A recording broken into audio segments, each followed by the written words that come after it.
नमस्कार मंडळी, पुन्हा एकदा तुमचं स्वागत आहे आम्ही मराठी कुटुंब इन अमेरिका या मराठी चॅनलवरती। सो आजचा ब्लॉग बनवायचं कारण असं फार काही विशेष नाही। साऊथ इंडियन कपल आहे जे आता थोडे दिवस झाले आमच्या फ्लॅटच्या एक्झॅक्ट वरती राहायला आले आहे ते, आणि तिलाही 2 मुलं आहे आणि तिचा जो लहान मुलगा आहे तो स्पृहाच्या बरोबरीचा आहे। सो एव्हरीडे आम्ही स्कूल बस स्टॉपला वगैरे भेटत असतो, बोलत असतो।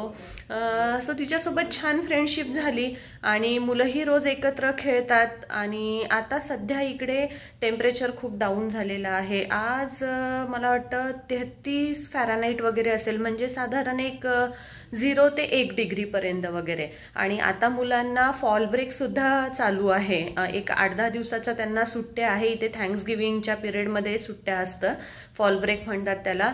सो मुलंही खूप कंटाळले घरात खेळून, कारण इतक्या थंडीमुळे त्यांना खालीही खेळायला जाता येत नाही आणि घरात पण खेळून खेळून ते वैतागतात आणि स्क्रीन टाइम पण जास्त द्यायचा नसतो। सो इथे असं असतं की मग ब्रेक वगैरे असला कुठला शाळेला वगैरे की मग जनरली इंडोर, म्हणजे फ्रेंड्स एकमेकांच्या घरी जातात, कधीतरी पॉटलॉग असते, कधीतरी मुलं एकमेकांसोबत खेळतात।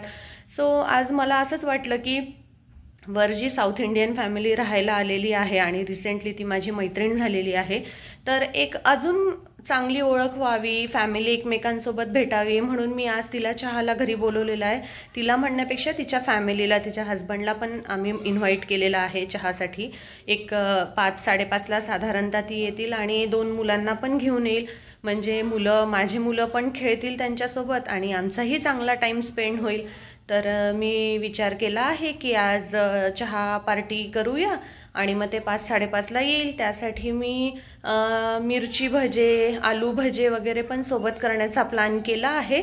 सो आता मी तुम्हाला पुढे दाखवते जे काय मी त्यांच्यासाठी स्नॅक्स आणि टी वगैरे बनवेल ते, आणि बघू मग आता भेटूया लगेचच थोड्या वेळात।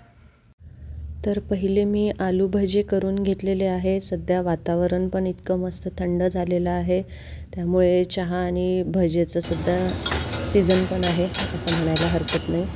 आणि आलू भजे झाल्यानंतर लगेचच मी मिरची भजे पण करून घेतले। थोड्या वेळात ते येतीलच, मग गरम गरम चहासोबत मिरची भजे पण त्यांना सर्व करता येईल।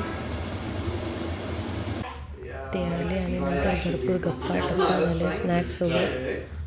I don't know why it's not. You can play with us once we go back. Yeah. इथे हे दोघं पण सर्च करत होते की विंटर सीझनमध्ये आपण जवळपास कुठे फिरायला जाऊ शकतो वगैरे म्हणून। ॲक्च्युली जवळपास तर नाही, कारण इकडे तर खूप थंडी आहे, पण तरीही ते चेक करत होते। मुलांनी पण भरपूर मज्जा केली। त्यांना स्नॅक्समध्ये भज्यांसोबत केक आणि चिप्स वगैरे पण दिलेले होते, तर त्यांना पण मजा आली। Please subscribe. What's your channel? आम्ही मराठी कुटुंब in America, I think. Marathi Kutumb in America. या